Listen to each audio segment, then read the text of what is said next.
Today, I'm going to tell you how China almost single-handedly saved French wine, but it could end up destroying it. Let me take you back to 2002 in Bordeaux, France, the beating heart of the wine world, home to some of the most famous wines on the planet. But trouble was brewing. First, the French, of all people, were drinking less wine. And not just the French, across Europe, people were swapping wine for beer, for spirits, or for sadness, I suppose.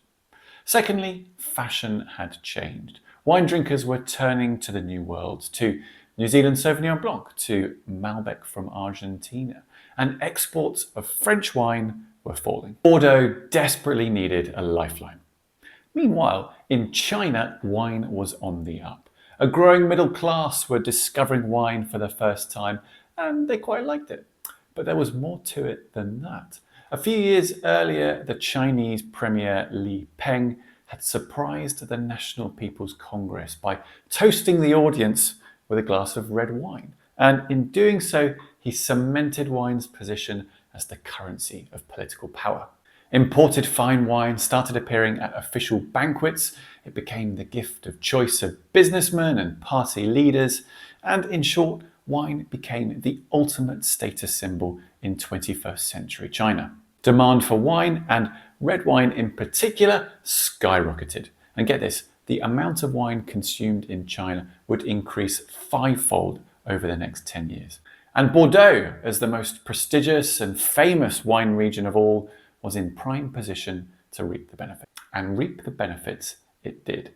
In fact, by 2008, it was an absolute frenzy.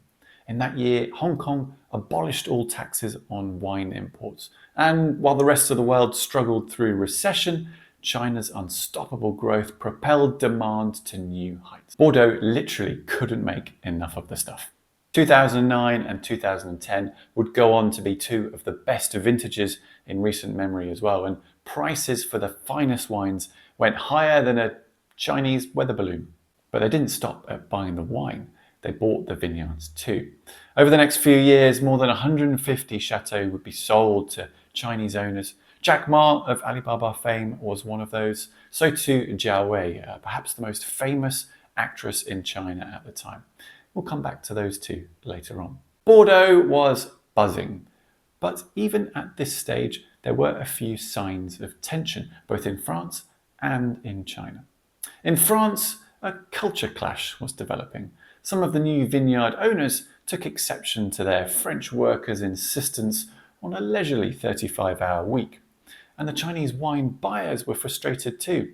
They wanted to buy as much wine as they liked straight from the chateau. But in Bordeaux, it's not quite as easy as that. A group of brokers called négociants control access to the most prestigious wines, and they weren't going to screw over their own customers just to satisfy the Chinese. And in China, there were problems developing too. Counterfeit French wine was becoming widespread. Factories in Shenzhen would create fake labels and then stick them on bottles of Chilean wine. Eventually, the French found out about this. They complained vigorously, but the Chinese government wasn't really interested in cracking down on it, so it just carried on. These were the first cracks, but soon the dam would burst. China's love affair with wine had started with politics, but politics would also bring about its downfall. When Xi Jinping became president in 2013, he started to crack down on corruption and excess.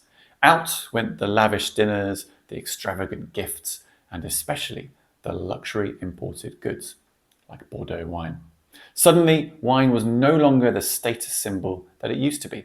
Fashion had changed again. The Chinese went back to drinking good socialist drinks like domestic beer and grain spirits. And then when COVID hit, things got a lot worse for wine. There was less socializing, lower incomes. All of this hit wine really hard. But just how far wine has fallen in China is hard to believe.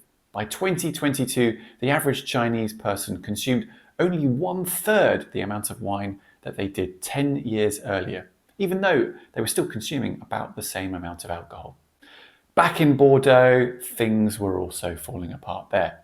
The Chinese government had put strict new controls on spending money overseas, which starved many of the Chinese-owned vineyards of cash. Some of them just simply couldn't operate anymore.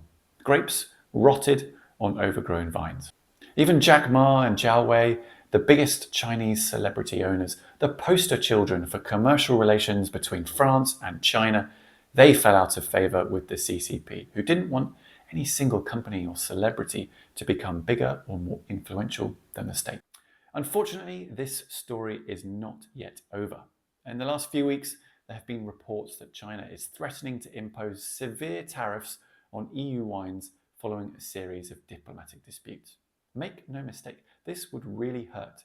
Even though demand has fallen, 1 in 5 bottles in Bordeaux still ends up in China. Bordeaux, once again, is in real trouble. It's got too much wine and not enough people to buy it. Prices are rock bottom.